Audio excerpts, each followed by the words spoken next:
This is Keeping Skor: creativity, curiosity, and the things we keep. This episode starts in a place that likely feels pretty familiar. You're on your phone, you're scrolling, you're looking at images and videos, maybe you're saving, screenshotting. But often, when we capture these images, we don't really think too much about it. But what happens when this act of preservation is something more intentional? In this conversation with Angelina, we talk about what it means to collect digital images. Not the technical aspects of files and folders, but seeking out and collecting ideas, references, inspiration and reflection, fragments of culture that start to build into something larger over time. While we're talking about images, I think we're really discussing how we interact and process the digital world.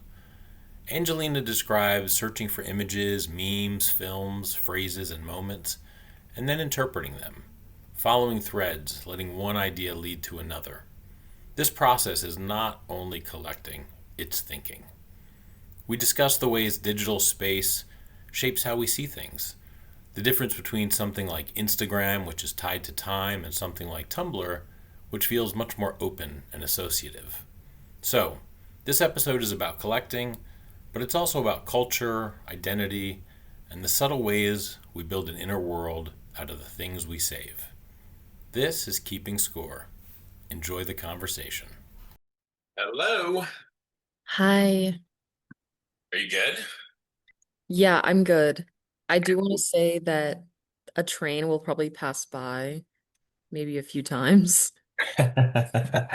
No worries. So, what is going on? Where are you that you're near a train that might come by and make it interrupt us? I'm in my friend's studio at Cohab Space in High Point because my space is in the showroom, so there's kind of a lot of movement and music and like interruption. And Hmm. and his is kind of tucked in the back. And there's a little less going on, except for the train. So, All right. Yeah, no, trains are fine. We like trains. How was your event? The other was the kind of open studios last weekend? yes, it was last Saturday. Yeah, how was it? It went well. I mean, those those events are always like very inspiring, full of inspiring conversations and um just very social. Um, but it was the second one that Cohab has ever done, and they're hoping to keep it going.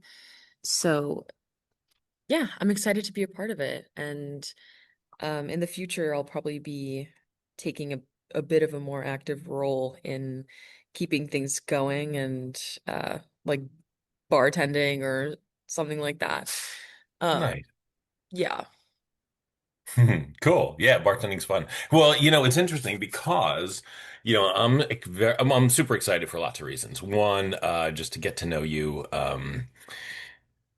you know, a little more than our maybe hour or so conversation, cumulative conversation, from the only time we ever met.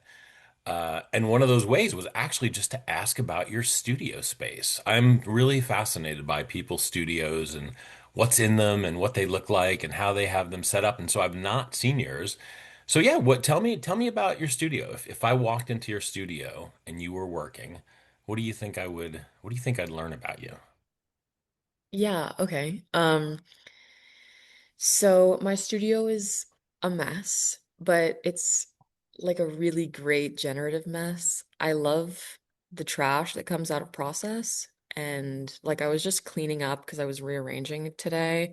I'm trying to shake things up for my next series of paintings. And like little tape scraps, little paper scraps, like charcoal dust. I don't know. It's bad. Hmm. Like I can't be expected to keep a studio space clean ever. And so um I am definitely being careful with the walls and, the integrity of the floor in this historic building. Like I don't like splatter Is ordinance that your everywhere. disclaimer for get that out publicly? Yeah. Yeah. Um but I have a lot of fun just like ripping shit up and like sticking it up on the wall and then taking it down the next week or whatever. Um, I just this morning hung up like large pieces of paper on my biggest wall. Um, I got this almost recurring critique that I have so many different languages in my paintings, and I sort of need to get to know them a little better. And Hmm. I agree. I agree. The way you frame critique is very important. And Hmm. this has been framed to me in many ways. Some of them like, oh wow, yeah, cool. Like that's actually like a interesting idea and like an action that I want to take. But then sometimes I'm like resistant to the way critique is framed. And when there's not enough of a sense of trying to understand my practice, sometimes critique just feels like it comes out of nowhere. But I think it definitely means something that I've received this critique a couple times in the past few weeks.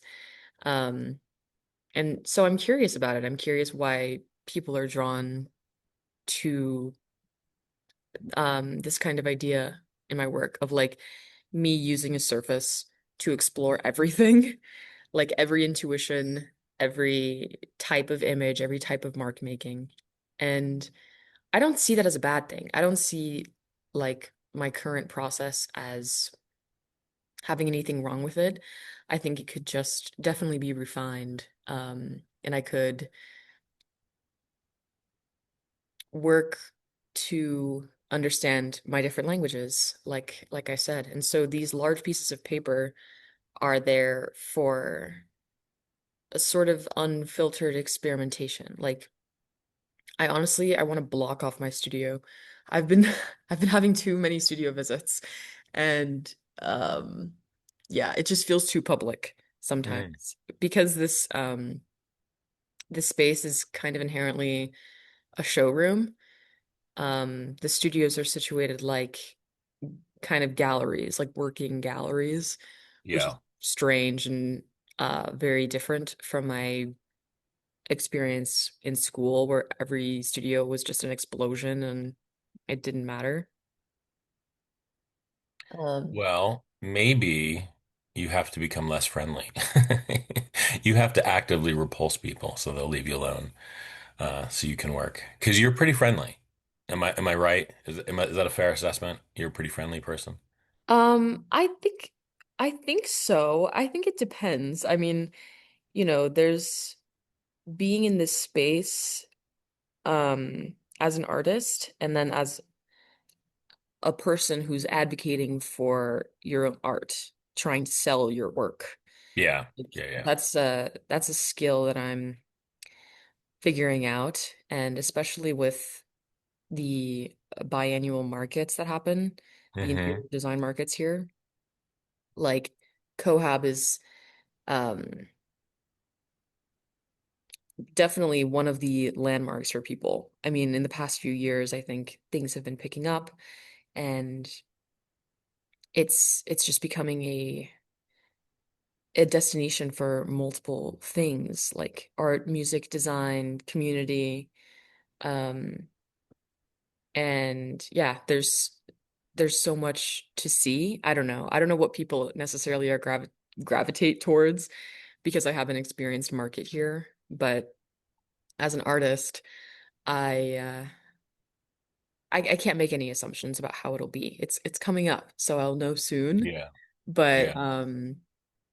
yeah, like being a salesperson is another part of my development here. But that doesn't mean that I can't also retreat and experiment. No, of course. I was kidding. I don't think you should actually become less friendly. Um, no, yeah, that's interesting. Well, go back a bit because you said a bunch of things that actually were pretty interesting. So you're talking about different languages in your paintings, and this is something that people have critiqued, commented on. I'm assuming that it was given sort of in a framed as this is something you should, I don't want to say fix, but is that the way it was framed, or just something you should explore? I'm very curious about that because the way you talk about it to me does not seem like a negative. But having, sat through many critiques and, been involved on both sides of that equation, I could imagine that someone would be offering that, like, hey, this is a little too much, kind of all over the place. Let's tighten it up. Is that the critique that you're getting, or the critique is no, just help me understand why you're doing it this way? I think the latter. Okay. Um, yeah, I think for me, making art is just the process of getting to know myself and getting to know why certain things move through me onto a canvas or into a into a collection of writing. Um, there are many recurring symbols and recurring color palettes and recurring like bodies of expressive marks. Um, and I want to know why. And I think other people also want to know why. And I think part of my not knowing shows up in the work. And I don't think that's a bad thing. I love not knowing. Like, I love Yeah. being so early in my practice and letting the work tell me what it needs, letting the materials tell me what they need. Um, like, yeah, that idea has popped up for me a lot. Like, it tells you, you don't tell it. Um, and yeah, so I mean, when you get a critique and it like hits home or like it hits you in that vulnerable spot, like that, could be negative, but give it a week, give it a little bit of rumination and uh like self-love and Hmm. desire to further your practice. Like, I don't know. It's very meaningful and I haven't, started the creative implementation of these ideas, but I have made the space for myself and I'm really excited to do that. Hmm. Yeah. Yeah, critique. I mean, again, it's interesting that way, right? Critique is it's equally, well, it's actually, I shouldn't say equally. It's actually all about how it's received, right? I mean, because you don't know the motivations of the person who's doing the critiquing, and so it could be very well intentioned and delivered poorly, or it could be, there'd be terrible intention behind it, but delivered beautifully. You know what I mean? So, kind of what you're hearing is one thing, but how you're receiving it is actually the really important part. So it's interesting the way that you're saying, you're receiving it. And I like that. I like that you're saying it's more about, investigating further why you're doing it this way, as opposed to saying, oh, I have to change the way that I'm doing it. That seems Mhm. like a much, much healthier and more interesting approach, I think. Not, I guess I've seen a few of your paintings, but um, yeah, I thought they had a pretty well, the quality of unknowing, what you talked about, and you said you loved. Mhm. I think they had that. So tell me about this feeling of unknowing. And you could talk about it in relation to your painting, but maybe it's more interesting if you talk about it in terms of just being a person. What is that? What is that feeling? I mean, do you embrace it? Do you chase it? How does this feeling of unknowing show up in your life? I think chase is a great way to describe it. I love traveling, but not in like a I need to spend money and go sleep somewhere else. Like, I just love exploring things that I don't see every day. Like, newness, I think, goes hand in hand with unknowing. And Hmm.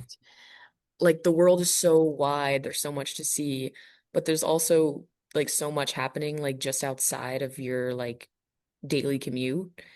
Um, like even if it means like hanging upside down, which is an exercise that I kind of talk about a lot and love. It just helps you see things in a new way. Um, like I kind of seek out that feeling. I notice when I haven't felt it in a while. Um, and unknowing. unknowing. I think a lot of it has to do with youth and with growing up and being such a young person. I I just love like I don't know, like hearing something for the first time or like hearing something framed in a certain way that I never have before. Um, and sometimes those things come from within. Um, like through doing actions, mostly creative actions for me. Um, but yeah, I don't know. I love reading. I love when like writing is so good that I have to look up the words because I really want Hmm. to know what it means. Yeah. Um, I love seeking out weird new experiences and just letting the wind take me. Um, I think it's not all love though, because I do need clarity in some areas of my life, like spirituality and um like physicality, like routine, um career. There are things that I would love to know that I don't. Um, but it's a daily practice, a daily unraveling of these large and small and practical truths. Hmm. I love that. Okay. See, this is tough because you're saying so many things that I want to ask you about. Like, so it's hard for me to pick one. But you said, okay, you said that in some areas the unknowing is maybe not desirable, and you talked about physicality, spirituality. Then you got a little practical and kind of like, essentially like, how am I going to make money? That sort of thing. Yeah. But then you said something about like a daily practice. So do you have a daily practice? And I don't mean that you have to address those specific things, but yeah, do you have a daily practice? Is there some routine, in this unknowing kind of messy studio world that you exist in? Is there a routine or a practice that you follow every day? Um, Not really. Um, I don't come to the studio every day. I come here to do a variety of things, like on average every day, every weekday. But I need space from the studio. Like I notice like very easily, very naturally when something needs to breathe. Um, and I don't, I don't, I don't know. I find rest to be very productive. And like I was talking about, seeking out those new, different experiences, it all informs the work and it all informs the being of a human. And that's what the work is about. So there's the train. And yeah, I mean, honestly, I can't even hear it. You can't hear it? No, Oh, I think these microphones do a great job of kind of, tuning out all the far field sounds. oh, that's good. That's good. It's so loud I have to cover my ears. Oh my But God, really? yeah, yeah, it's okay. Um, but yeah, I'm not a How, sorry, how close to the train track are you? like maybe like 50 feet.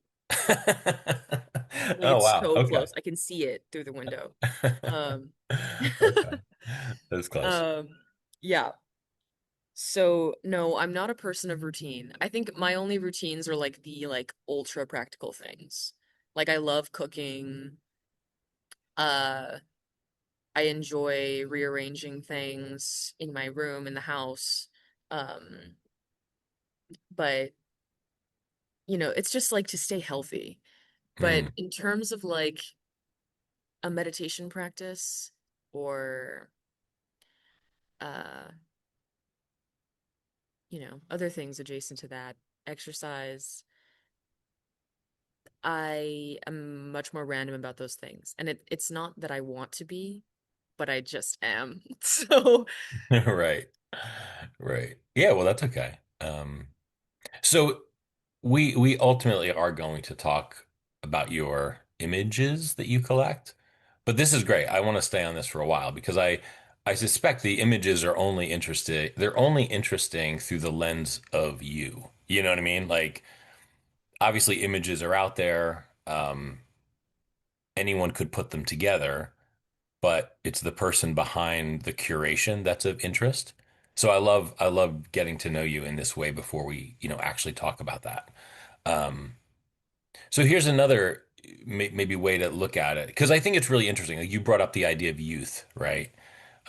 So your early 20s, um, you have a very different perspective, I suspect, than well, everyone has a very different perspective regardless of, their age or, like, it's just experience. Like life experience is just different for all of us. So I think that's an interesting point of reference, just the idea of youth. Um, so when you talk about yourself or you talk about your work, are there some parts that you are really confident, like, yeah, this is me? And are there other parts that you're like, no, I'm not quite sure about that? Like, is that a kind of typical state of mind for someone who seems to be fairly introspective? Um, or does that not kind of come up in your way of thinking? um, I think like the images or the things that I choose to save and hold on to have to strike me in some kind of self-reflection way. Like there's a quote from Joan Mitchell, one of my top three favorite painters. She um she says that she keeps painting until she sees herself reflected through the surface, Hmm. and then once that moment happens, she can stop, like the painting's done. Um, and when I'm when I'm collecting inspiration, it's I don't know. Sometimes I find the process of it funny, like choosing where it goes. Like sometimes I will like one of my favorite websites to find images on is Tumblr. And so sometimes I will reblog it and I'm like, okay, this is a part of my blog. And it's a very private blog. Like I'm not like doing this for anyone else. Um, but then sometimes I'm like, it doesn't fit. It doesn't fit into the hierarchy of like blog. So I'm just gonna like it. But then sometimes I love it so much. I'm like, I need to screenshot this and like, or save it and put it onto another platform or like have it in my camera roll or print it out and stick it on my studio wall. So there's definitely an image hierarchy. And sometimes it kind of happens to me. Like I will happen upon an image so many times that I'm like, okay, this must be important. I Hmm. must do something with this. Um, and yeah, I have a couple examples of that if you want to know. Yeah, no, I do. I do. Before you tell me about those things, what about tell me a little bit more about you mentioned spirituality, and then you just sort of just, you mentioned like, yeah, there's times when I feel like, I've seen an image over and over, and it's like I'm almost like being compelled or told to do something with it. I'm paraphrasing there.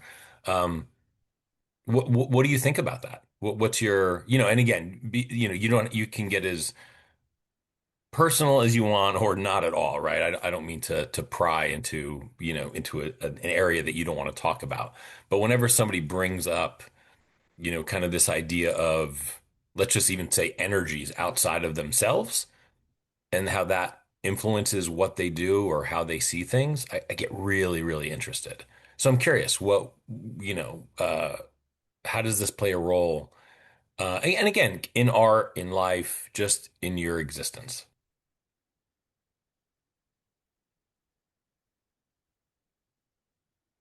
Um, okay. I I don't have a definition for the way I think about or practice or kind of am a subject of spirituality. A few years ago, I was like really struggling with trying to convey how I was sort of awakening into a desire for like a more concrete spiritual practice through my paintings. Hmm. I was like really struggling with it. And like none of my peers were understanding. And it was like this thing that I was like, how is everyone not struggling with this? Um, but I don't know, maybe I've sort of compartmentalized since then. Um, Now that like life has a lot more factors to it. Like in school, it was just like, oh, I can just go be in my studio and think about this all day. Mhm. But I'm just thinking about so many other things. But I do find it to be a very sacred thing to share with yourself and, other people, of course. Like I had a few friends in college who practiced Buddhism and would go to retreats like during spring break. And we were very adjacent to Brown, RISD, and Brown is kind of known for like the the drum circles and the contact improv, which I love. And sometimes there would be these like impromptu ecstatic dance uh events. Like we would meet at the park at like midnight or whatever, and we would just sync our headphones and dance together. Mhm. And that kind of communal experience of like an active spiritual thing was awesome. I haven't done that kind of thing in a long time. Um, but that I feel like kind of got at it in a way that I didn't have to talk about. Um, it was just exhilarating and real and like if we had kept at it for a few more hours, maybe there could have been some kind of transcendent breakthrough. Um, Yeah. but I don't know. I think like lately it's just been showing up in the trees and the clouds. Um, What do you mean by that? like to me, being in nature is very spiritual. Um, I feel like it's the perfect balance of every positive and negative thing. Like I I've sort of said this before and I do still believe it to be true that I think nature is the the middle ground between consumption and expression. Like you can be in nature and be consumed by it, and you can like revel at all the leaves, and you can also be in it as a part of it. Like there really is no boundary between you and the ground other than, just chemicals. Mhm. And I don't know, that kind of merging, I feel like can facilitate expression. Um, Sometimes I'll see something in nature and I'm like, there's no way that I would want to recreate this in any medium. Like, it's so perfect already. So just being there and experiencing life with it is like the perfect form of expression to me. Hmm. Um, and yeah, it's not like monetizable or tangible or even really shareable. Um, that's I think maybe how I would define my current spiritual practice. Hmm. Okay. That's it. When you talk about, and like you said, life has sort of shifted from when you were in art school, and maybe then you had a little bit more time to think about something like this. But I think it's so important that people, it does, whatever answer you come up with, people come up with, right? So, but the idea that it's considered, I think, is really important. Um, to the fact, when you say things like, well, am I the only one thinking about this? I don't know. I think it's an interesting feeling because I think many of us have felt that way. So the fact that you would sort of be, very open and sort of honest about that, I think is really great because people do listen to these things. And I suspect that somebody will say, yeah, I absolutely have felt that way. And that can be sort of, can be a very a lonely feeling, right? When you think about it in that term, you're like looking around, you're like, wait, why is nobody else concerned, about this thing, when it feels so important to you? So I appreciate you saying that. Um, Mm. okay, so that's good. So we'll just kind of leave that hang for a while. It sounds like nature plays a big role in, I don't know, the foundation of the spiritual part of your existence, but there's you're not in one kind of philosophical belief system or anything like that. You're just exploring, and part of the way you explore is through your artwork. Is that fair? Yeah. Okay. Um, and so when you are out in nature, or you're collecting these images as you see them and they pop up, um, are you collecting these as sort of raw material for thinking? Are these things that is that maybe the lens at which these things are uh being taken in by you, like looking for visual vocabulary, inspiration. I think you maybe even alluded to maybe some subconscious, references possibly. Is that what you think is happening, or is it more or less deep than that? I think subconscious, yes. Like, I don't go into nature like thinking, what can I take from this? But I do go into other sort of realms or platforms with that thought. Um, I think like recently, my recent culmination of um ways that I get inspiration, I'm wanting to take less photos. Like when I go to a museum, I'm trying to resist that urge. Hmm. Um, because it just kind of like perverts the thing. Yeah. And when you see something in person, it's always more meaningful. Um,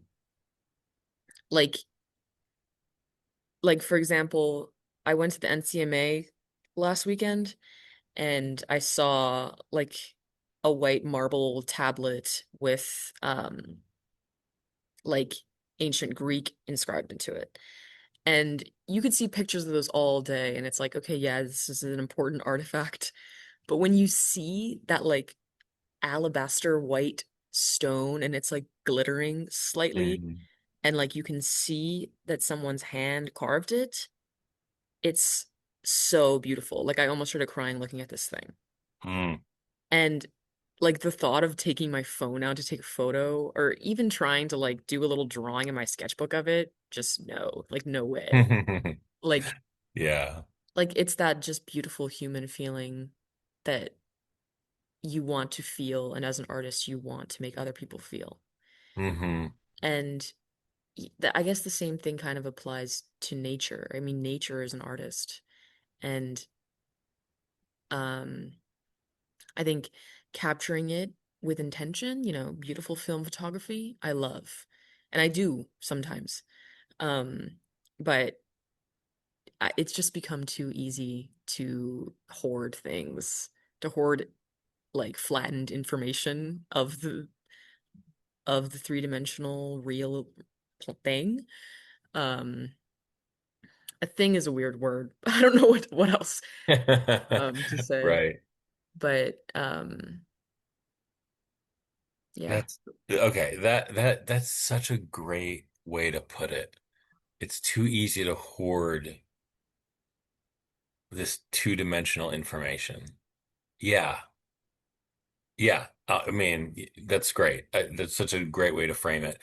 What you're talking about, I struggle with so much because I want, you're in the moment, and I don't struggle with that. Like I'm good with that. Like and probably better than most.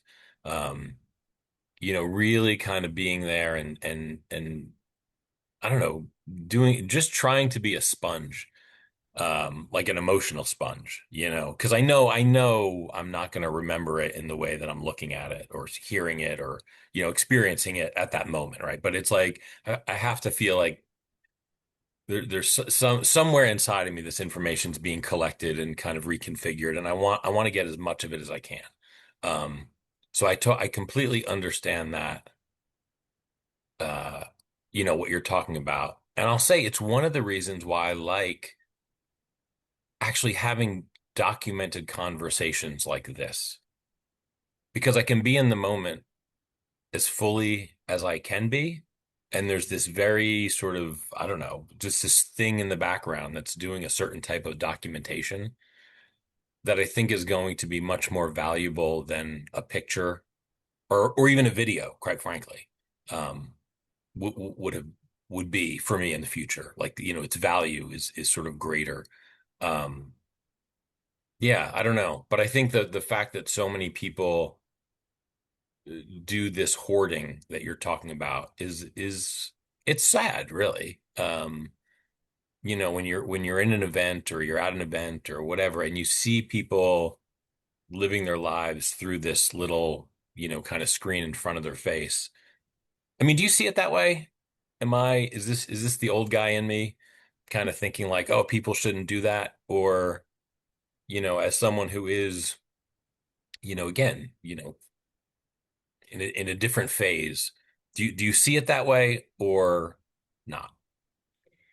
I think it depends. I think it matters what you do with the images you capture.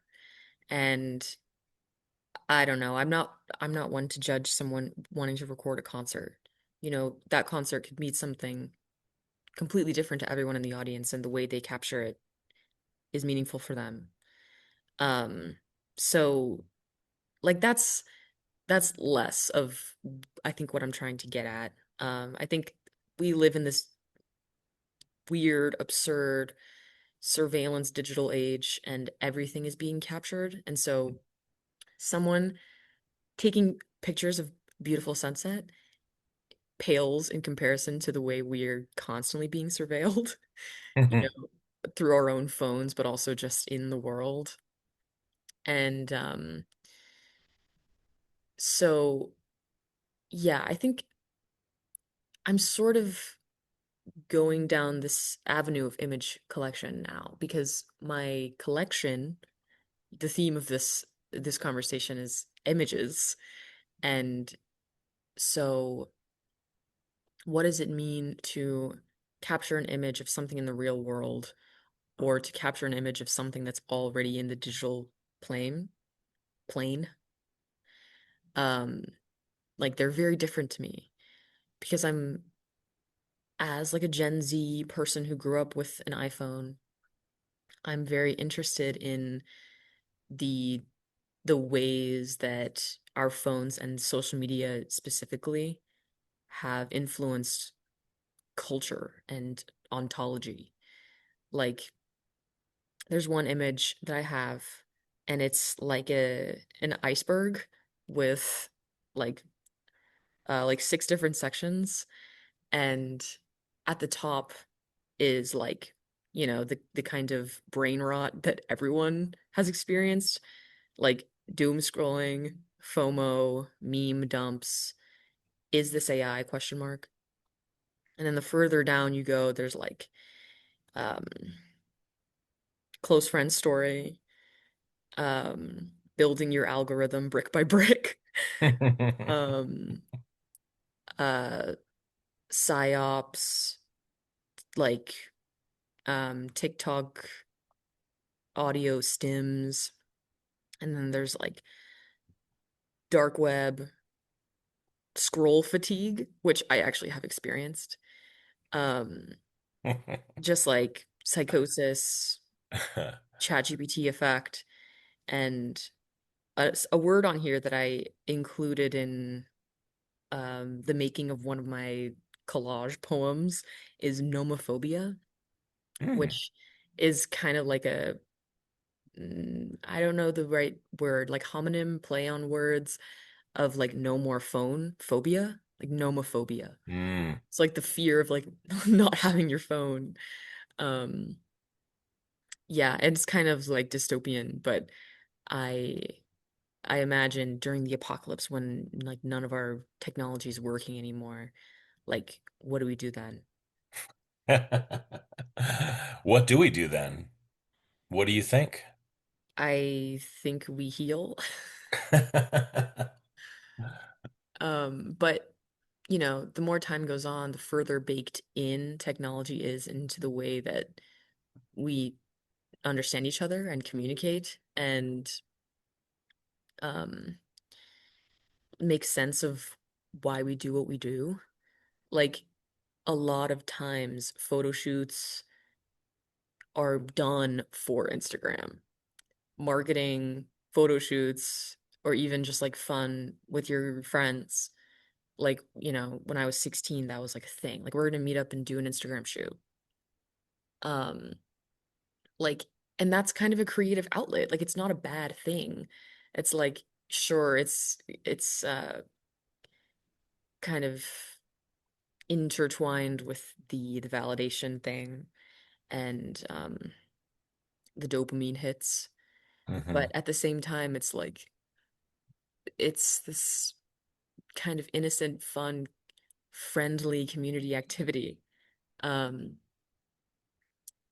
yeah, yeah, And is it that? You know what I mean? Like that's that actually. I mean, right? The way you just described that, 16-year-old you going out with your friends taking photos.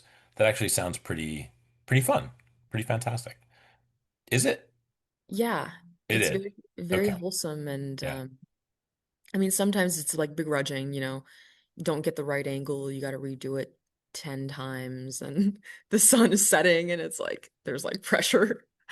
But I've definitely grown out of needing that, and presenting myself in such a way where I need the perfect Instagram photo. Like, I honestly think it's Yeah. kind of a phenomenon how artists present their physical body and appearance, like peppered between paintings on their Instagram feed. Um, like many of my peers, their feeds are all paintings or sculptures or projects. And then there's like one selfie, one full body, one like shoot they did with a friend that they just happened to be in. And my feed is like that too. But I notice it. I notice it. And I'm like, are we all trying to fit into the same mold? Or is this natural? Like none of it is natural. Nothing about it. Right. But like as a successful artist or as an artist aspiring to success, like you have to be visually connected to your work in some way. I mean, some people aren't. I don't want to say you have to do anything, but I don't know. I think in this stage of our early careers, my peers and I, that's that's just the simultaneously easiest and most cool way to present your physical self, like juxtaposed with your work. Like there has to be like this level of mystery for me, at least. Oh, that's great. Yeah. All right.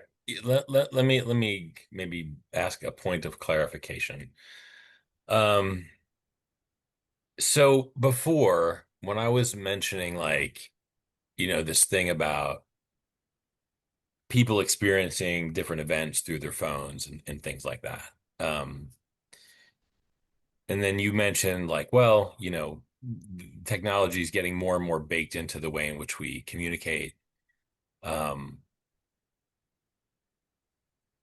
but then but also then when I said like, what do we do in the apocalypse? And you're like, we heal, right? Like, I don't know. There's like a tension, and I'm talking more about probably myself at this point, right? About there's a tension that exists because of technology. And one of the big points of tension for me is that once people grow up with technology so intertwined with their existence, they accept it and they will never know what it's like to not have that as, a foundational aspect of their existence unless somebody gives them the opportunity or points out that maybe this is not the only way, it needs to be. And the example I would give is with sound and the environment.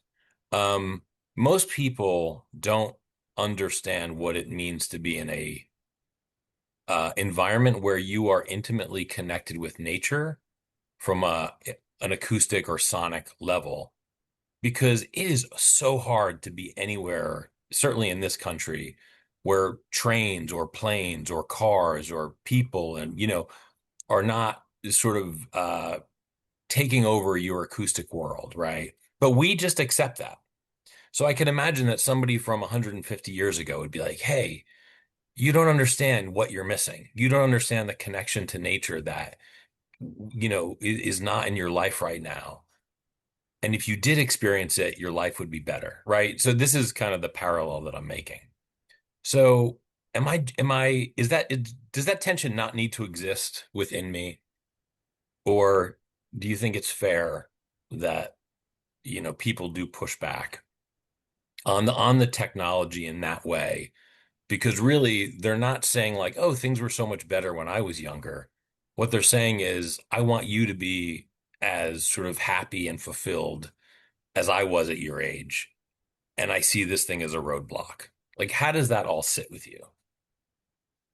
I think that's a very real feeling, and I even feel it. I mean, I didn't have a phone until I was 10. So, I was sentient at that point. I did have a childhood without, smart technology. We had those like Y2K CD players and VHS tapes and the very early little flip cameras. And I loved that. It all felt so novel, and now it feels so special and nostalgic. And Mm. um, Gen Z, I think, as a whole, loves the the Y2K-ness of digital camera quality. Yeah. Um, but yes, I mourn for that time. Um, even even just being like a couple decades out of it. So I can totally sympathize with older generations seeing us buried in our phones and being like, there's more, there's a better way. There's such a variety of entertainment that is much slower and uh more challenging. Uh, Mm. I mean, I even struggle with long form media sometimes, and I know many of my friends and peers do as well. But it's not impossible. I do love challenging media. I love like long pretentious films. Um, like not even because it's a performance of liking these things. Like I get that little bit of magic in them that Mm. I got with the tablet in the museum. It's like feeling understood in sorry, train. It's no, again, it's fine. It's like I don't unless your microphone's picking it up, but mine's not. So yeah. Yeah. That's I interesting. just need to pause and let it pass. Yeah. No, Um, yeah, again, it's fine. Yeah. Whatever you need to uh, do. yeah, okay. But okay, your question was kind of you were thinking No, about. yeah, no, you answered it. I mean, if in some ways you it was almost like a question that was probably I'm looking for more comfort, in the way that, I'm kind of seeing the world, and so I appreciate I mean, you're very, very thoughtful. I mean, I gotta say this is such a great conversation because I don't know, your thoughtfulness comes through. I mean, really clearly. And I mean, I guess I picked up on that certainly when we met, for that brief, period of time, and yeah, it's really fantastic. So no, I appreciate the way in which you're approaching, some of my deviations off the path. So let me deviate a little bit more off the path. So in between kind of the heavy the conversation that we're really having, I like to have these little breaks that are just kind of like these little quick hitters where you just respond to this thing. They're fun, they're light, they don't mean anything other than getting to know you. So it's just kind of like yes or no, either or kind of questions, little Okay. intermissions in the conversation. So before we get into the actual like, hey, tell me about this digital collection and maybe some more of the specifics, let's do one of these. Is that okay? Okay. Yeah. Okay, cool. All right. Coffee or tea? Tea. All right. City or countryside? Oh. Um, city. Books or movies?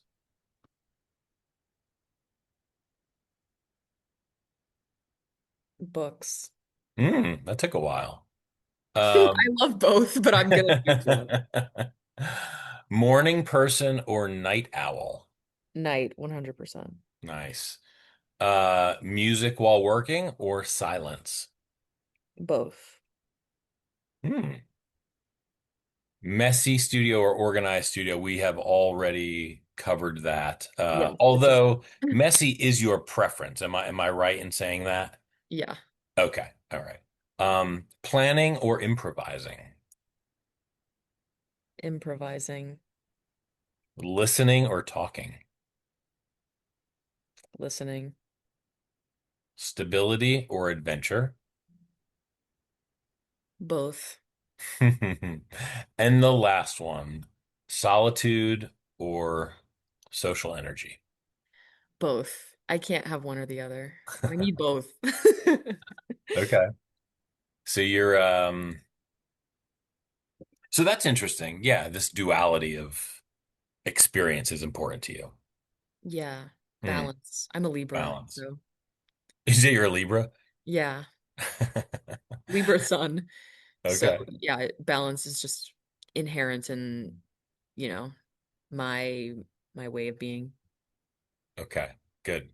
Yeah, no, that's helpful. It's helpful to um okay, so these images that you collect, what what does this collection look like?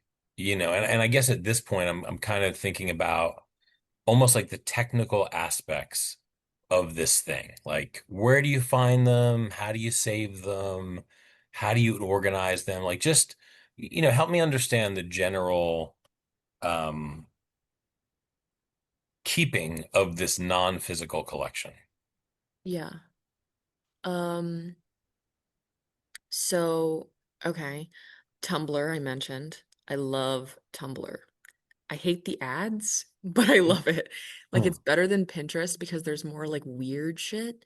Like I feel like Pinterest is very nice. And I mean there are some beautiful images there, but I've never really connected with it as a platform. Um yeah. Um so on there's like the following feed, people who you follow. Hmm. That's fine, but it tends to show me like the same four people, which is same for Instagram, but yeah, I don't love that. So they also have a for you feed, which will give you like things that are similar to the people you follow and the things you interact with. And like I don't like everything on there by any means. I will spend a lot of time just like skipping over things, which is true for every social media platform, Yeah. which is like such a waste of time, but it's part of finding things that you do like in any medium, at the library, um Hmm. on the like I don't know, at the movie theater, like I don't know. A lot So, of do good examples. you think, and I don't mean to cut you off, but you just said something that was really interesting to me. Do you think that that is part of the digital hunt? Like, have you've been to do you go to antique shops at all? Like, especially kind of those bigger ones where there's lots of different booths with lots of different stuff, or flea markets? Are these Yeah, places okay? Um, so as you were saying that, I was thinking about my experience in those places. And the truth is, you walk into those places and you see thousands and thousands of objects. But out of 10,000 objects you see, there might only be three that you're really interested in. And that's part of the fun of going to flea markets and, antique shops. Do you think that's the same? Is this the equivalent of like scrolling past 30 things that you didn't like to get to one that you did? Or are they not equivalent at all? totally equivalent. Yeah. Okay. Oh, I'd say that's the same thing, just on a wow. different plane. Um, yeah, I love the treasure hunt. I mean, I Mm, also kind of hate it, but it just depends on like the level of intention. Like scrolling on Instagram is a very different thing than scrolling on Tumblr for me, but they sometimes bring out the same fruits of inspiration. Going to an antique shop is very different from going to a museum, but at the same time, same fruit. yeah. Um, Huh. yeah, That's interesting because now that we're talking about this, maybe, maybe a potential difference is that when I'm looking through somebody's, kind of stand at a flea market, um, I can very quickly scan and you know, Mickey and Minnie salt and pepper shakers, they're not actively trying to get my attention. You know what I mean? Like there's nothing about them that can harm me in any way. They're very, very passive, where I'm not sure the same can be said about scrolling through Instagram. mm, yeah, that's very true. Yeah, everything on Instagram is trying to get your attention, Yeah. but yeah, I don't know. I think like even just seeing the first like millisecond of an ad before you scroll past it takes a little bit of a toll on your attention span or Yeah. like your dopamine levels. I mean, it's so much information. Yeah.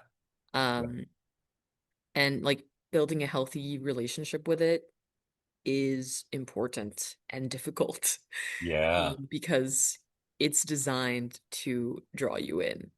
And transcending that is a skill that is so admirable for people like me. I don't know, I really admire when someone is like disconnected enough. Um, but since I see it as this treasure trove, um, like maybe I give myself permission to engage with it more than I should. Um, but it's always there. There's always more. And so when I do need to take a few days like away, like I don't feel like I'm truly missing out on anything. I mean, maybe I'll have like an urge to navigate to that app on my home screen. Not even maybe, I do. But like um yeah, it's healthy to take time away and like give your attention a break. Yeah. Well, yeah, and so that's interesting. We could probably talk for like, God, about 3 weeks about, the complexities of that relationship, right? But going back to you collecting these images, and Tell us, because I'm not sure that everyone's going to know the difference between scrolling on Instagram and sort of looking at Tumblr. Can you just briefly describe that for, for someone who doesn't know kind of what the difference is in what you're seeing and how you're interacting? Yeah. So I think, I mean, it's a very similar function. It's like a feed that you scroll through, but it's not like,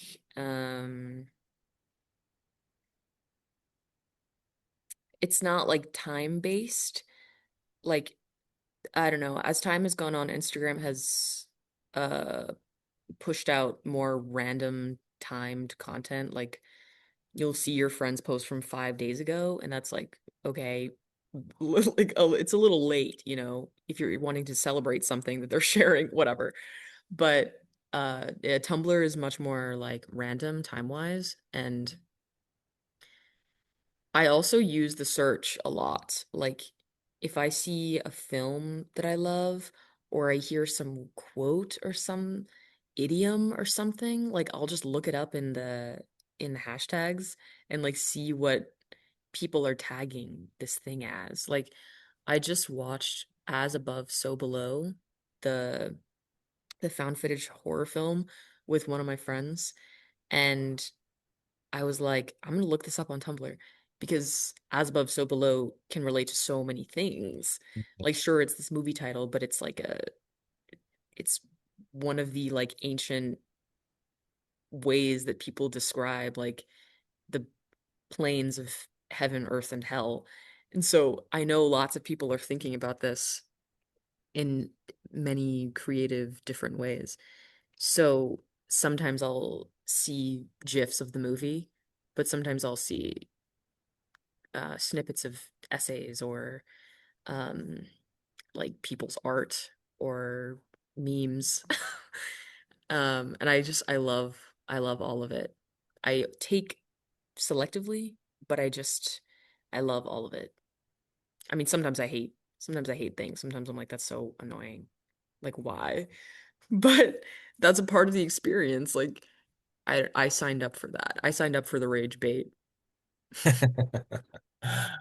Okay, so Tumblr then you would say is um it's kind of a combination of Instagram, Facebook, Reddit, right? I mean, am I right in kind of saying that there's sort of different ways in which people kind of push out their information? I mean, it's still on the screen, but it might be more text, it might be more image, it might be more video. Um, Yeah, yeah. I'd where say in it's Yeah. also a mix of like Substack and Pinterest, Okay. and Arena is another comparable thing. Like RAER.NA is an internet organization kind of blog-ish platform, which is popular with graphic designers. Um, and How do you across how do you spell that again? ARE.NA, Arena. Hmm. It's very cool, and I use that as an image source as well. But yeah, some people use Tumblr for like class blogs, like art history, I find on here a lot. Um, like deep dives into pieces, paintings, lithographs, whatever. Um, and I appreciate the documentation lens that Tumblr sort of um garners. Like I feel like the captions usually give you a good amount of information, like a little historical blurb.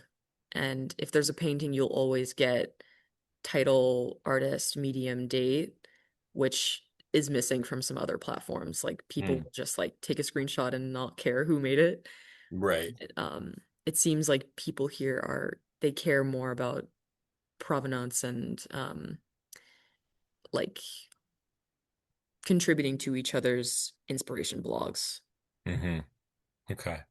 Yeah, I mean this is actually really helpful because now, for someone who doesn't know the difference, they might not completely know at this point, but at least there's some places they can go look. Like I think you've kind of help to stimulate a little bit of interest in all of these different platforms, and not from a, like, oh, commercial kind of way, but no, if you wanted to, kind of get into digital collecting the way that you're talking about it, these are the places to start. And that's fantastic. Um, so back to what is okay. So you're on whatever platform you're on. Um, you're scrolling, so there's some, treasure hunt, but also a bit of like wading through things that you might want to see, might not want to see. But let's say you find something, then what do you do? How do you save it? How do you organize these things? And what are we talking, like, roughly, and if you don't have a number, that's completely fine. But is there, some number of images that you kind of have in your archive that kind of know about, or is that not, that just doesn't, you don't really think about that? Um, so on Tumblr, I reblog and like. Okay. On Instagram, I screenshot and I guess repost. But, Hmm. there's usually more time in between the collecting and the sharing on Instagram. Um, and on Instagram, I've been using my Finsta, which I've fake Instagram, which I've had for since I was 12, so 9 years. And I have like Wait, okay, help me out. What is this? Finsta is like a secondary account that you have for um funny, like behind the scenes type. It's a weird way to describe it. But yeah, I have 2,100 posts on there, and uh it started as like a little selfies with my friends, like funny stuff we're doing on the weekends type thing.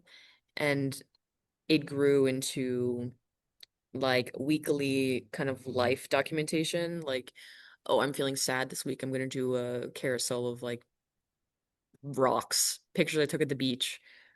But I'll also do like pictures of book pages I'm reading, outtakes of photo shoots I did, like pictures of my mom's dog that I take on FaceTime. Um and lately I've been doing like screenshot maybe poetry. Like I see like the carousel feature as this kind of chronological storytelling tool, which I'm sure lots of people would agree on this. Like it matters what you put first and what you put last, meme pages specifically, like they'll do like themed carousels, like about a show like Heated Rivalry or something, or like neoliberal hell will um do a like a hate comment carousel or something, like a very leftist political figure. And yeah, so I screenshot memes that like I totally love or relate to. Um, like my latest, the cover is talking about cave paintings never had anything to do with an art market, and they're some of the most important human art ever created. I had screenshotted the comment section of a hyperallergic post talking about a curatorial program closing at um the School of Arts in New York, like SVA, I think. Hmm. Um, some graphic design inspiration from like Instagram graphic designers being like, here's the Photoshop preset. Um, a picture I took at the opening where we met actually of one of the pieces. Um, some interesting gallery installations. Uh, a tweet saying going no contact with yourself, which I find so funny. Because like everyone talks about going no contact with your ex or whatever. Right. Um, and sometimes there are just like cheesy, sweet. quotes that people will post that I know are cheesy, but I just love. Like, you are here, it is beautiful type shit. Like, um, Mhm. just those like kind of millennial quotes. Like I can't think of another example, but like just loving things kind of unabashedly, or like loving people, loving yourself. Um, it's it can be annoying in certain contexts, but I think we just need more of that, Mm. and need to be less afraid of cringing about things that are pure and just sweet. Oh, yeah. I mean, again, talk about something we could talk about a bunch of. The whole cringe thing, um, I'm not steeped in it. You know what I mean? Like I don't, but very intentionally so. I just am so, uh, I couldn't be more suspicious of a person, um, if they start to say things are cringe. You know, like I just feel like, I don't know, that almost falls into the category for me of like, instead of just commenting on the world, go do something, you know? I don't know. I mean, I think people are so afraid of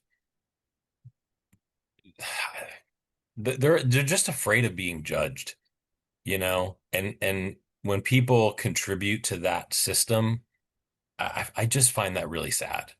Um, anyway, I don't know. Sorry, that was my little like it just Okay. does that make sense? It Um, makes sense. I just you don't know, know if I don't know if I totally agree. really. I think criticism is important, and it's something I I love. I because I'm a Libra, I am slightly averse to having like super strong opinions, which Mm, I don't think is a good thing. I want to have stronger opinions, and I do. I do. I just don't really speak on them as much as I wish I could. yeah. Um, like in college, I worked at the student publication, and sometimes writers would submit like really emotionally, politically, socially strong pieces of commentary. And I just really admired that. Like writing an op-ed at this age just feels like um, such a challenge, to speak on something assuredly enough that it's respected, or recognized. Even someone might disagree, and that's a worthy interaction. um but it's a skill that I'm trying to hone, and in small ways, like disagreeing with the comment section on a hyper allergic post. um like it's it's important, I think, to have strong opinions and to understand why you're against something or critical of it. Hmm. um Yeah. Oh, I 100% agree with that. Um, I guess when I hear the term cringe, it feels so it feels like there isn't much depth behind that opinion. So 100%, I think people should have, deep thoughts about everything that's meaningful to them. And they absolutely should have opinions, and you should have conversations that are, so I don't mean that everyone's in agreement. I guess I'm advocating for that. I just feel like when that word cringe, when it's used so quickly and almost like as an umbrella term, to just dismiss maybe something that somebody has given sort of like, months or years or even their life sort of thinking about. I guess that's the way I was sort of considering it. But maybe that's not the way other people think about that word. um I think cringe is something that stops a lot of people from doing what they want to do. Yeah. Um, I, hmm. I don't know, it's complicated. Like, I'm not above cringing. I cringe at stuff all the time, and I think it's cringe, and I will say it's cringe. Right. Um, but I hear where you're coming from. Like, like dismissing someone who's putting themselves out there as cringe when you yourself wouldn't do not necessarily what they're doing, but something to that same level is it's it's an unfortunate thing. I mean, you're you're stopping yourself before you even give yourself a chance. Yeah. Um, and you're doing the same thing to other people, which isn't cool. Yeah. Um, but sometimes you know a person so well and they're doing something cringe and you're like, "Oh my God, like there they go again." Um, Yeah. Okay. That's fair. Yeah. Yeah. yeah. I definitely, I can see, certainly see that point of view. But okay, so this is interesting. So are you saying that your collection is mostly online in these platforms, on these platforms, or is it a combination of that plus, things you were actually like putting onto a hard drive of some sort? Mm, I've thought about this. I'm like, there's no way Tumblr is forever. Like, I'm gonna lose this archive one day. Yeah. And there's no way hard drives are forever either. Like, I sometimes when I'm on like the explore page or something, I see something I really like and then I click the wrong thing and I refresh and it disappears.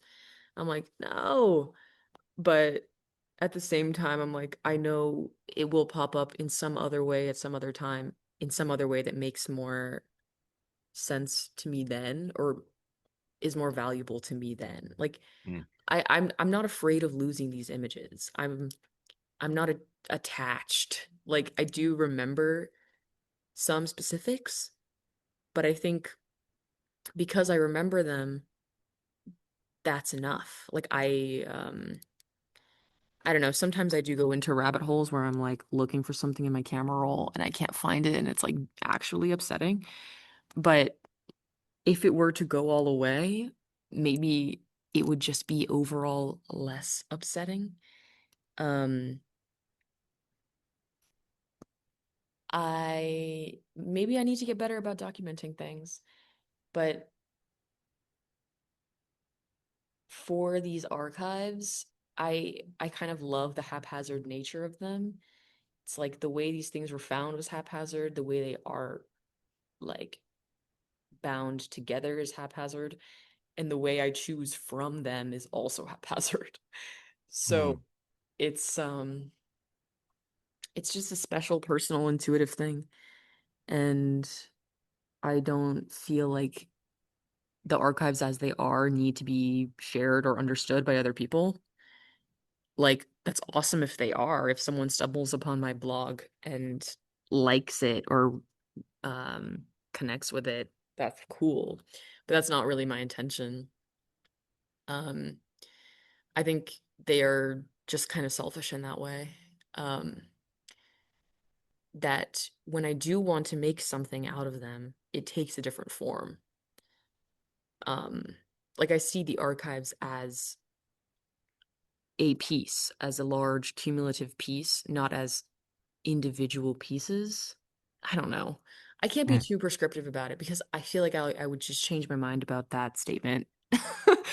Like, you know, soon.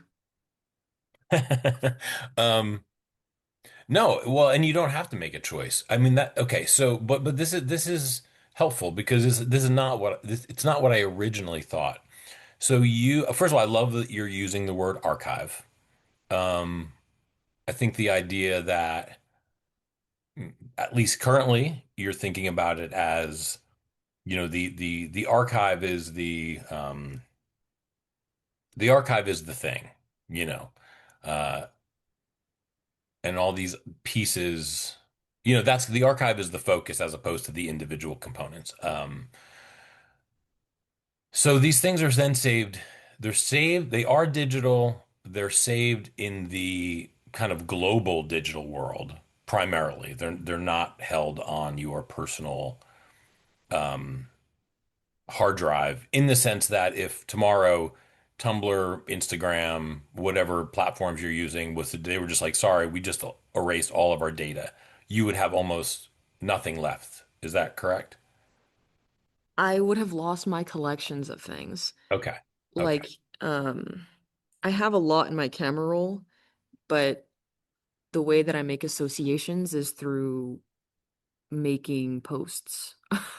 Hmm. Um, like on Instagram. But yeah, if Tumblr deleted everything, I would be a little sad.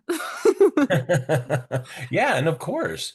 Well, I mean, of course. I mean, I don't think something. I mean, I don't know. It would be hard for me to classify something as a collection if that feeling didn't exist. Right. I mean, it would be something, but I don't know that I would classify it as a collection. But okay, let me ask you this. When did you realize that this thing that you were doing, which a lot of people are doing, but I don't think they think about it the way you do, when did you realize that it had become a collection or an archive and that you weren't just saving things that you liked? Um, I think once I got to art school and like having an archive is was established as being a part of your practice, Mm, I was like, oh, I'm already doing this. Like a teacher once gave us an assignment to print out 10 images from our archive. And like I think I remember some people struggling with it. Like they were like, I don't have 10 images. Um, and maybe they were thinking more like, oh, I need to have 10 images of paintings that I like, painters. But for me, it's like screenshots of The Sims or like like just random beautiful photography of young leaves on a tree. hmm. Um those are just as a part of an archive um as paintings. Yeah. Do you ever delete images? Um that's a good question. I don't, but that's interesting.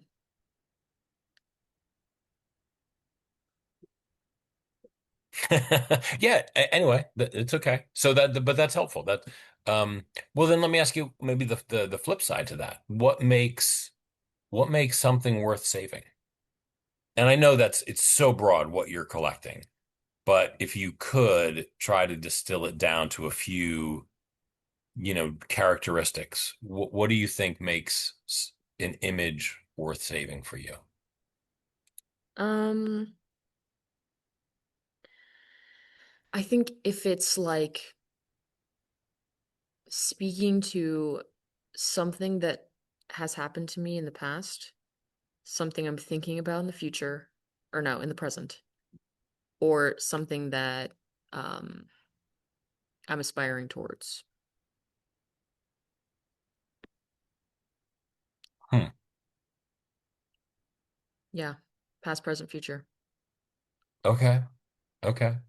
Um, are there certain type of images that you tend to save more than other? You know what I mean? Like given that as the framework, when you look back on your archive, do you notice that, oh my gosh, 90% of these are nature based, or, the majorities of these things are memes, or, is there some kind of pattern in what you're saving?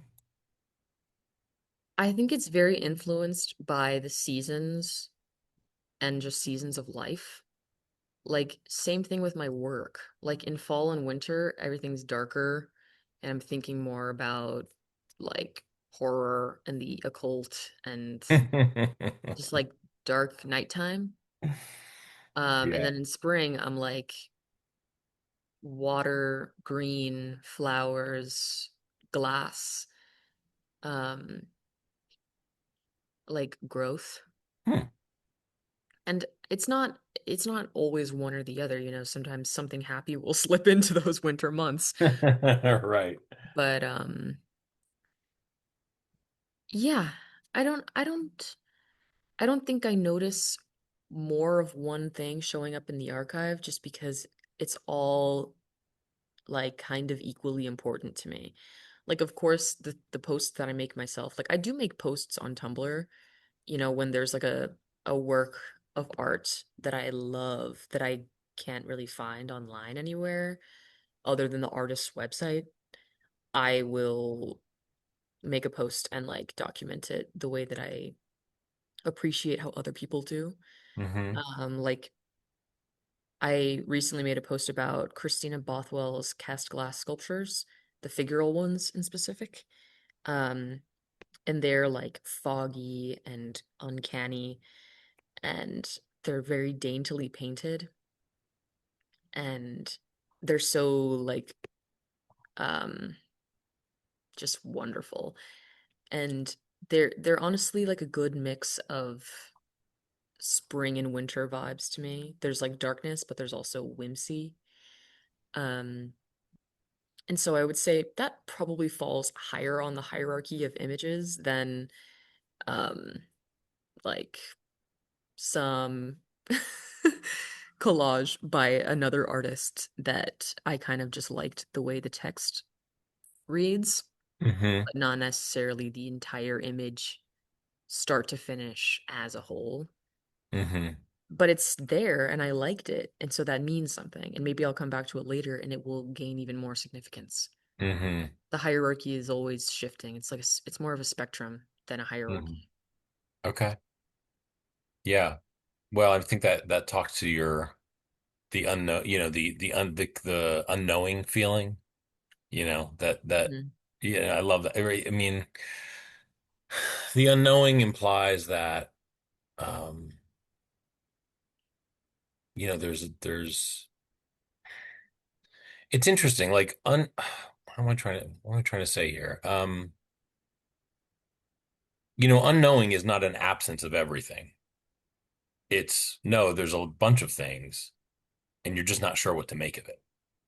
And so that, lifelong sort of quest to kind of pick things off one at a time, but then realize that how you understood something, now is not exactly how you're going to understand it 10 years in the future. Um, yeah, that's pretty interesting that you have that's in your mind as you're collecting these images. That what you feel today. Am I right in saying that it's sort of acknowledge that, what you feel or are attracted to today is probably different than what it's going to be in the future, but there's value in both of those things? Yeah, Yeah. absolutely. Okay. Um, you said something, and this might be just a very, very quick question, or maybe it's silly, but you mentioned the occult. What's your relationship with the occult? I'm just very curious about it. Like witchcraft and the moon, um, and the woods at night, like Yeah. like working with the elements. I'm just very curious about mm, two things. The image that is painted when someone says the veil is thinner, like around late October, early November, there's all of those holidays. Like I feel like so many different cultures have like manifestations of the veil thinning and how they acknowledge that and celebrate that. Yeah. Um, and then the other thing is what defines witchcraft? Oh, Um, good luck with that. I mean, like there are so many levels to it. Like there's focusing on something so hard that you make it happen, like manifestation, or like I mean, like witches fly, and I know people can't fly, but I feel like if you tried hard enough, you could. But there's also, You're an optimist, is that right? yeah, totally. Hmm. Yeah, I believe in magic. And the other side, the other end, the other end of the spectrum of witchcraft is just like your daily ritual. Like, is witchcraft just having free will and doing things? Mm-hmm. Like, is brushing your teeth casting a spell? And I'm just very curious about that. I'm like, how much do Uh, I practice witchcraft? Probably every single day. But I think the only difference between having free will and practicing witchcraft is defining it as a craft say that and again. setting. Say that again. I think the only difference between having free will and practicing witchcraft is defining the practice, Hmm. setting the intention. Hmm. And there are so many like cultural, social opportunities to set intentions, like yoga class or New Year's resolutions. And I don't know. Many people define it many different ways, but I'm curious about witchcraft and why people were burned for it, Hmm. um, or for the idea of it. Like, Yeah. I mean, my limited understanding is that if you were to get 10 witches together and ask them what is witchcraft, you would get 10 different answers, right? Um, so that's why I said like good luck with getting that answer. But the way that you just framed it, I think is so interesting. The one downside to being on the phone is that you can't see the other person's face. And if you could see my face, you would see that I'm really excited right now. It's super you definitely, touched on something. Uh, Tell me about what you think is on the other side of the veil. And absolutely, I don't mean to say like, tell me what you think of witchcraft or you think, I'm just, I mean, the other side of the veil can mean so many different things for different people, right? I mean, it can be purely, psychological, almost like in, kind of like a physical sense, like, well, this is what's happening in your brain, or it could be something very sort of, you know, uh, spiritual, right? And sort of everything in between. So when you talk, the veil is one thing, but what do you think is on the other side of the veil? um,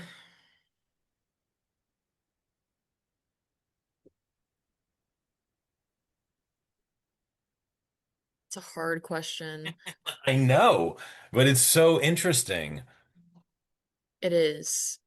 And It's I very, say so interesting because as you're thinking about it, I'll just say, like, for me, that is so foundational to the way in which somebody would live their life. If somebody said, well, no, there's nothing, the veil is stupid because there's nothing behind the veil. It's a brick wall. You're deluding yourself. There's nothing there, right? I mean, that person's going to have a totally different approach to life than someone's like, no, no, beyond the veil is, the spirits of my ancestors, and those ancestors retain the personalities in which they had in this realm. Or someone could say, well, no, no, the other side of the veil is just pure energy and it's made up of, all these people who have come and gone, but it doesn't retain, you know what I'm saying? Like, it's such a fun, I mean, it's a weird way to kind of get at somebody's fundamental worldview, but I think it's really valid. So yeah, I know it's a hard, so if you're like, look, I don't know that, I can't answer that right now. That's totally fine. Like, I'm just curious if you've thought about it. I have thought about it a lot, and I've thought about different factors that influence the thickness, thinness, presence of the veil.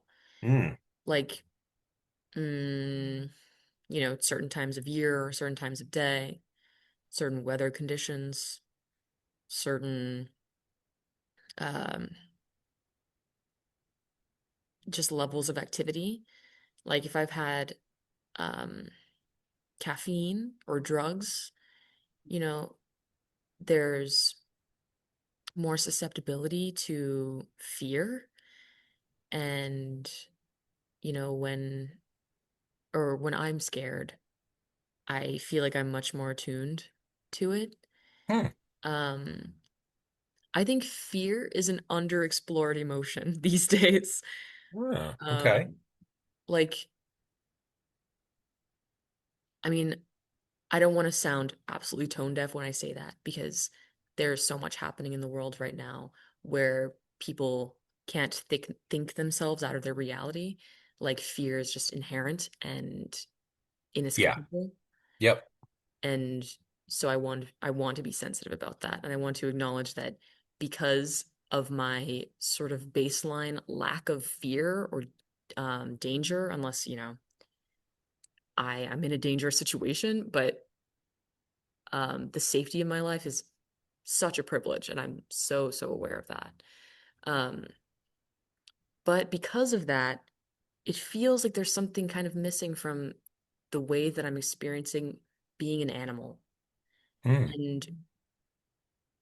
And when I explore those underexplored states of being, um, I think that that is an opportunity to see past the veil. It's like I'm so scared right now, like there's something else in this room with me, but yeah, like the hair is standing up on the back of my neck, but this is an opportunity for me to listen and be like, I'm not in real danger. This is actually an opportunity. Yeah. And so I don't know what's beyond the veil. I think it's a case by case thing, Okay. day by day. And the older I get, I feel like the less of these experiences I have. Like when I was Hmm. young, my childhood house was very energetically potent, and I experienced a lot of fear there. But I've lived in lots of different houses and apartments, and sometimes the dark energy is very tangible. Sometimes there isn't any, and that's always nice. Oh man, yeah. But sometimes I weirdly miss it. So yeah. Oh God. Well, this is gonna have to be part two of our conversation because there's so much here that we could talk about that I'm like, I want to go down that road so badly, but I'm gonna bring it back. I mean, the thing that I love that I'll take away right now, um, is that you believe there is something beyond the veil, and the veil is real. I mean, those two things alone help me to understand you a little bit better. Um, I do want to talk about memes specifically. Um, but before we do that, let's take another one of these like little quick intermissions, okay? Okay. All right. Picasso or Basquiat? Oh, neither. Really? Yeah. Neither. Wow. Okay. You insert the name. Wait, what do you mean? Well, if it's not if you don't like either one of those painters, give me a painter that you love. Mm, Philip Guston. And I love how confident you are with neither. I mean, you were saying before you wanted to be more confident. That was like, or more have more conviction in your opinions. That was about as strong as that was quick and like Well, that cringe. answer is It was cringe. that answer is influenced by so much cultural commentary and criticism. It's not only my answer. I just am maybe so conditioned. But when I actually don't want to get into that. Yeah. Let's Okay. go to the Fair. next Fair. one. Fair. Fair. Fair. Oil or acrylic? Oil, Sketchbook or digital tablet? sketchbook, Museum or street art? museum. Hmm. Minimalist, maximalist.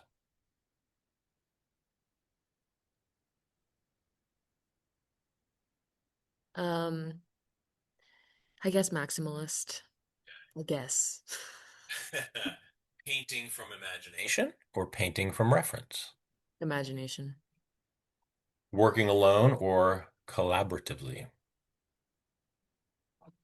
Uh, I love both, but I prefer alone.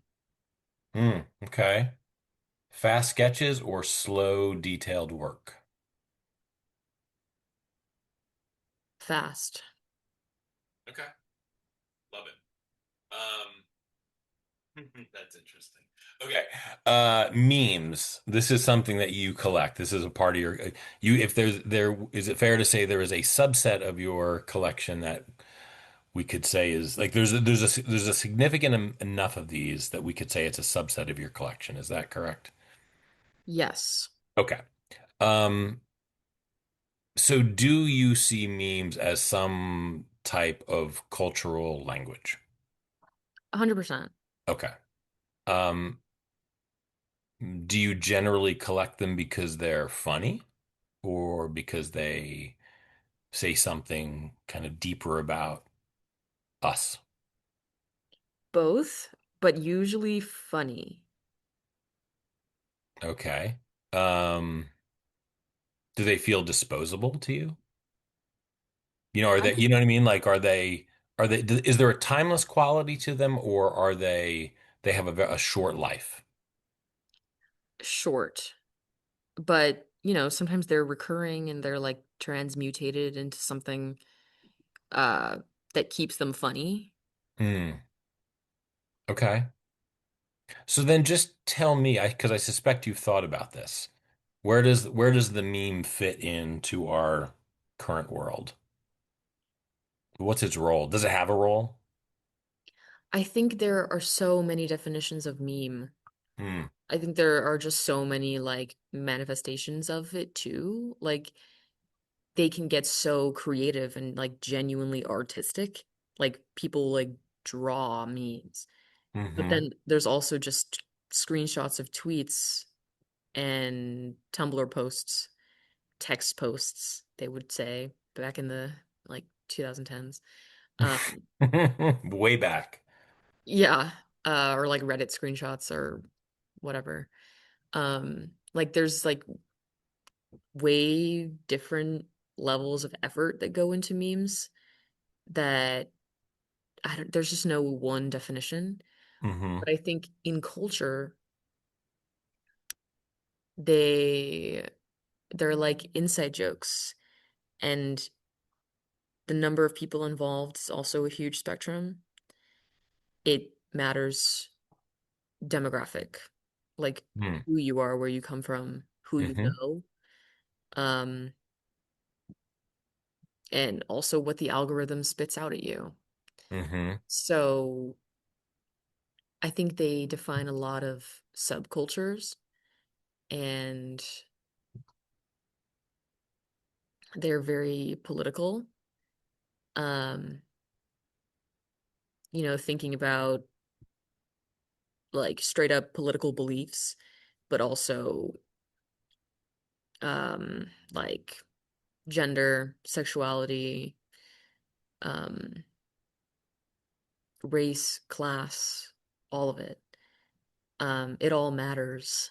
Um, and there's such a fine line between um, cultural commentary and like appropriation or disrespect. Mm. Um, and like that can come up a lot. I mean, when someone's trying to be funny and they're like using AAVE and it just like seems a little uh just tone deaf, depending on who you are, um, it can be touchy. And I think collectively we are all so influenced by each other's opinions and comments, comment sections in particular. Like one person can change the public's opinion of something so quickly. And, memes can do that, but reactions to memes can do that even more. Mm. Um, like there are essays, books about this stuff. I am Yeah. no expert, but Mm-hmm. I engage in this culture a lot and I have my own experience. And um, I don't know. Sometimes I find the critique a little sad. I'm like, uh, I was thinking one thing and then I open the comments and everyone else is thinking the other thing. Mm-hmm. So maybe subconsciously I start thinking what they're thinking, but I try to work against that urge sometimes as well. So, Mm-hmm. Yeah, I mean, so y- I mean, I have two questions. I'm not sure which one to ask first. Let me do maybe the simple one. Um, are memes a type of folk art? I don't know. Am I giving them too much credit? Well, how would you define folk art? Mm, I like it. Interview the interviewee, or or the tables are turned, or whatever. Um, Folk art. This is not an academic definition. This is from the gut, you know. Um, Meaningful expression, um, where the barrier to creation is almost zero. Mm, Where there's no influence. It should look like this. It should be that. It should be made out of this material. Someone's going to critique, like, nope, I got something to say. I got something that I want to put out into the world. Um, I just want to get this thing out of me. I, mm, typically, I mean, there's not a lot of formal training. It's just a tangible expression of a meaningful, I don't know, act or thought, that is just not concerned with any artistic quality. No, that's not true. Any established artistic criteria. So mm. something like that. Yeah. Okay. Right. Well, yes, definitely. I mean, I think the barrier to entry for making memes is very small. All you need is a device, Mm. which not most, but I don't know. People who engage with memes are usually viewing them on the things in which they're made. So, uh, there's like that cyclical nature of it. Um, yeah, and I think because folk art is kind of defined as being non-academic, I think you don't have to be an intellectual to make memes. Like, you just have to be in the world and notice things Yeah. and care enough to comment about them. Um, yeah, I think that's all it is. Okay. Um, it's so funny. I had two questions there.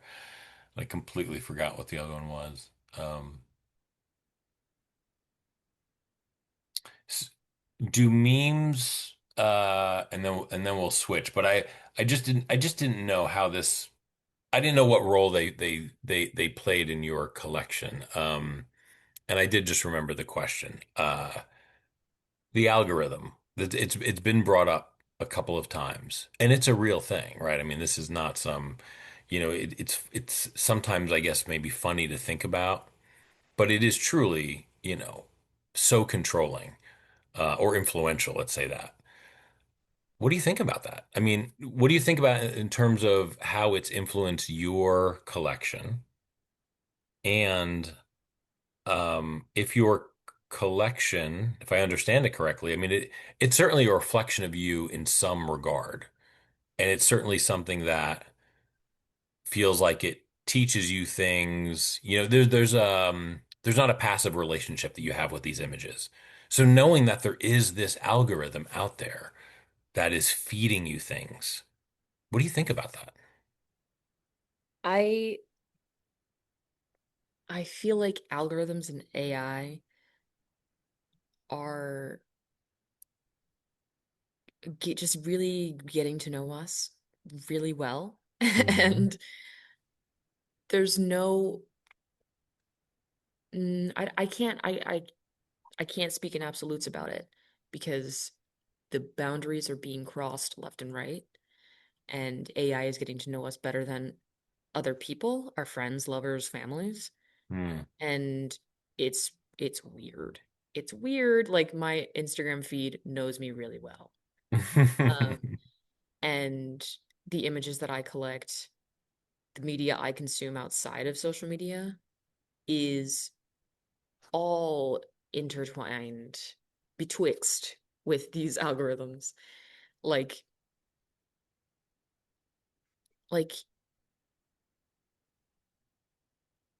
even book and movie recommendations. I mean, I love going to libraries and bookstores and finding things, outside of algorithms, but the way that I stumble upon anything, like what isn't an algorithm? Like I just think that the way things happen in the present, the way moments unfold mirrors the way an algorithm is. Everything is Hmm. influenced by each other. Everything happens for a reason. Like I graduated college and moved to High Point.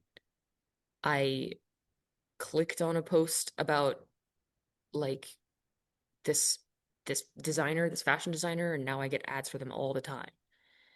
Like it's all just a chain reaction. Um and so yeah, I'm aware of that. I don't totally resent it. I think like I don't know what my archive would be without it, and I'm not upset about that. These are the tools we have. These are the tools I use.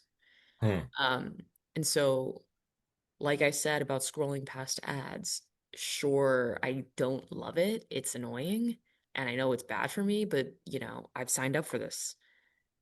I as an artist engaging with digital tools, I've signed up for the algorithm to influence all of my work. Um yeah, it's a complicated thing, but I don't think it's it's bad. I don't You know. don't. I think I would know if it was bad. Maybe I wouldn't. Maybe I'm like fully in the Matrix. Maybe. I don't know. It's be I so am. interesting to I talk to you am. in 20 years and hear and think and hear your impression at that point. Yeah. Hopefully it's different.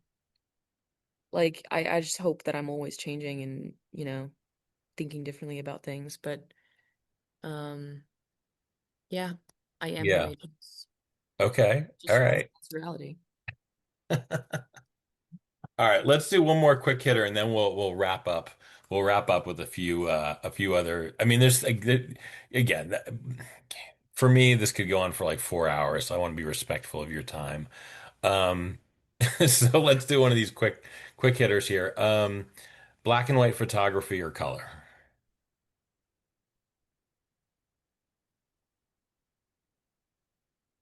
I don't know. I can't choose. I love both. Really? Okay. Abstract art or realism?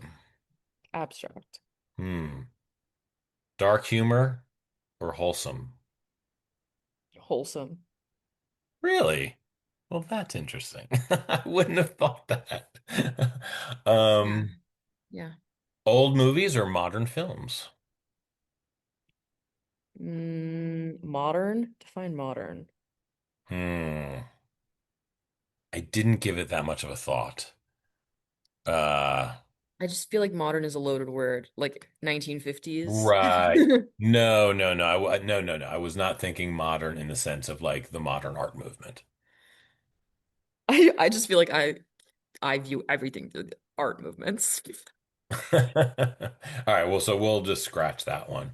Um, Well, no, I mean, like like I yeah, give me like a rough time frame, like just films made oh, after your birth. 1900. Let's just use your general year of birth, before your birth or after your birth. Okay. Probably after. Okay. Symmetry or asymmetry? Ooh, that's hard. Um, Asymmetry. Mm-hmm. All right. And images that comfort you or images that challenge you? Ugh,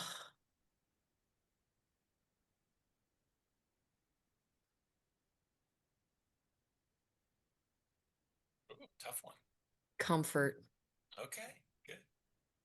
Yeah, I love it.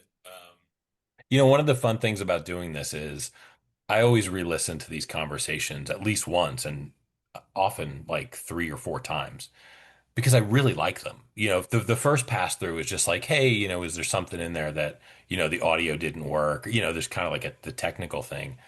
But I really find myself getting caught up in them. And these little intermissions are one of those things that it does that, right? Because I can start to make I can't necessarily do it in the moment in the conversation, at least maybe to the degree that I want to. But I think it's really fun to start to see patterns in the answers, you know, and again, in the sense of like getting to know a person, you know. So that's interesting. Like as I like these things because in my mind, I'm thinking what you are going to answer, and then when you answer something differently, I go, oh, okay, I'm surprised about that. So that's cool. All right, so a couple of things. Do you collect physical objects, or have you ever collected physical objects? Yeah. Hmm. I love little animal miniatures. Oh, cool. And yeah, just like any small animal, any material, usually plastic, like littlest pet shops, those little figures they have at Hobby Lobby or Michael's. Yeah. No, I kind of hate Hobby Lobby, but Michael's. I know. Um, and seashells. I grew up in Florida, and so I've always loved spiral shells. I know they have a name, I just don't know it. Hmm. But any shell that is twisty and, not broken, love. Um, I I have collections of, clothing items, but I don't say I collect because I haven't gone shopping in a long time, which I am actually very happy about because one, I am trying to be frugal with buying non-essentials right now, but also it's teaching me how to shop my closet, as they say, and just how to love the things that I already have or like reimagine them. Like I love using safety pins and like just pinning my clothes in weird ways. I'm building a collection of zines and artist books, Oh, cool.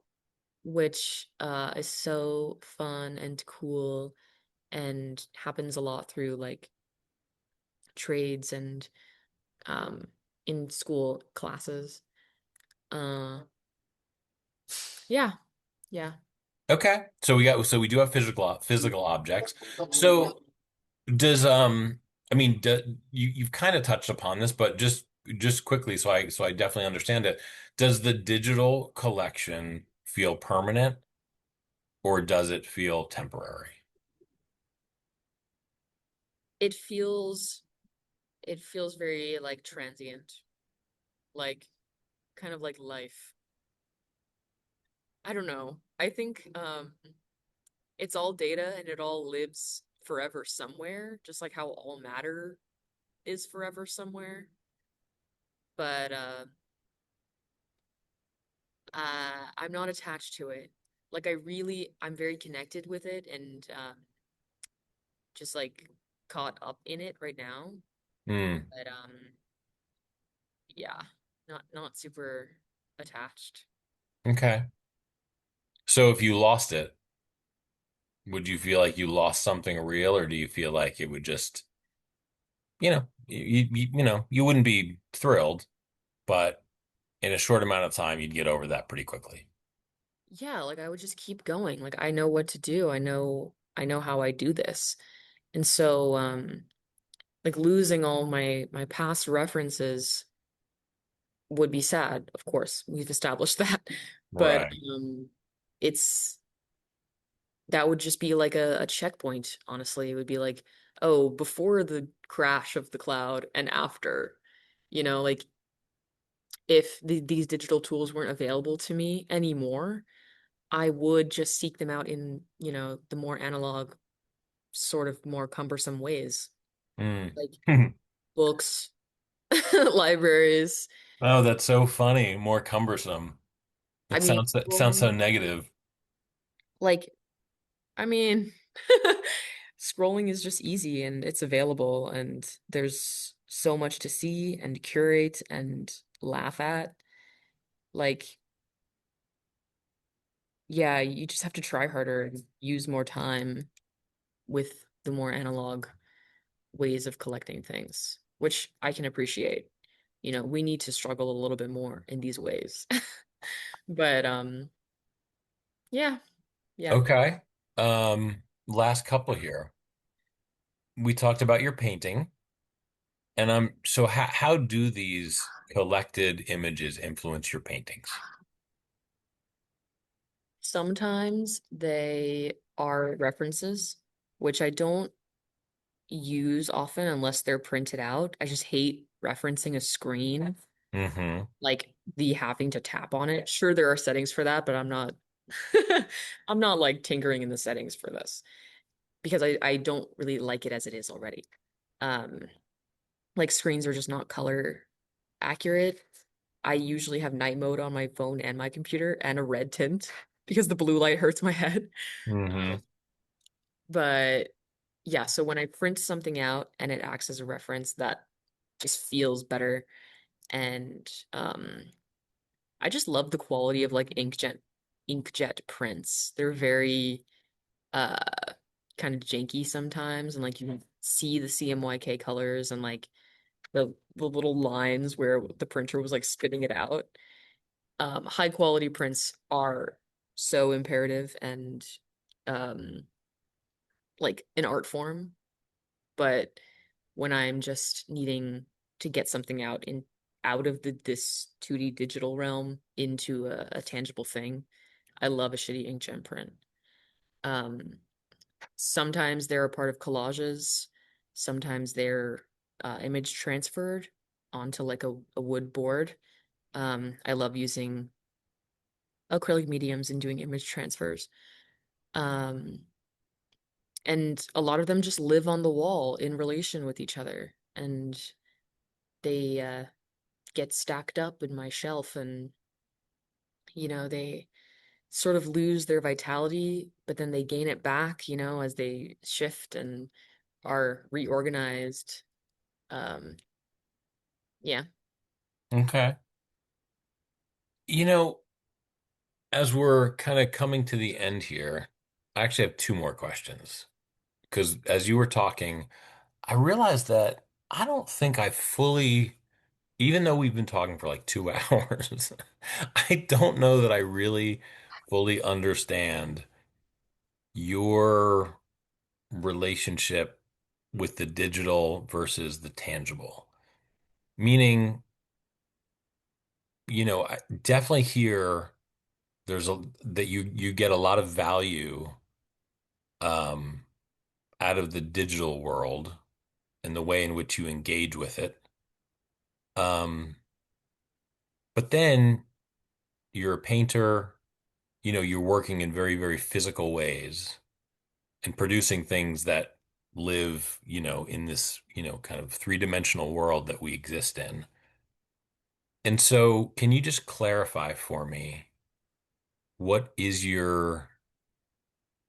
I don't even know really how to ask it, but like what is the relationship that you have with these two different worlds?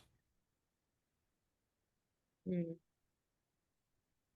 I think because I'm primarily an abstract painter, when I'm making something to be tangible and in the world, I am abstracting it through that process.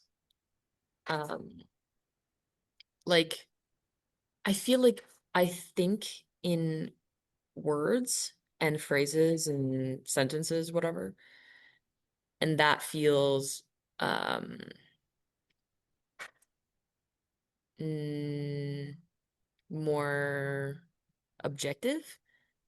And then as these thoughts are funneled through the action of making a canvas, preparing the canvas, making the first mark, and then all the in-between marks, and then the last mark. It's like I don't know. There's so many oscillations between like abstraction and objectiveness.